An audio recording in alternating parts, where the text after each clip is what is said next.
Hello, I'm Robin Carlin at the Denver Post Sports Desk. The Rockies fell to the Cincinnati Reds on Tuesday. Starting pitcher Jorge De La Rosa struck out the side in the first inning, but his second and third innings were a nightmare.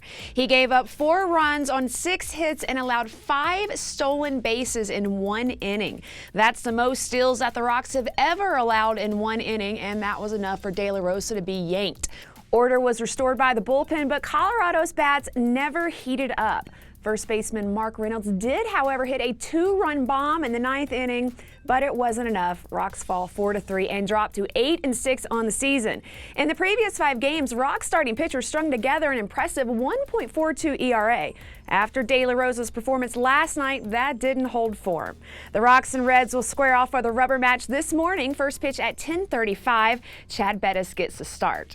Some good news out of 20th and Blake. Pitcher John Gray is expected to return to the big leagues on Friday for his first start of the season. Gray suffered a strained abdomen in spring training, but he's back throwing at speeds of 99 miles per hour during his rehab assignment in the minors.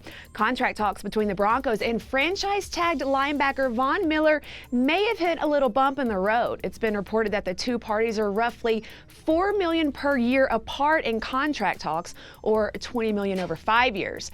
Denver's offer of $18 million per season would make the Super Bowl 50 MVP the second highest paid defensive player in the league, behind Miami's defensive tackle Ndamukong Suh's $19.1 million. But he wants more. Miller could hold out until July 15th.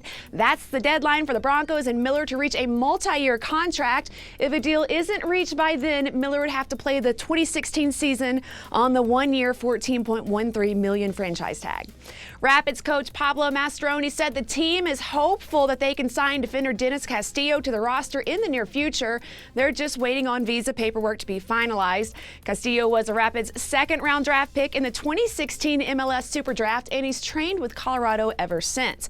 The native of Costa Rica played 4 seasons at VCU, earning Atlantic 10 Defensive Player of the Year honors in 2015.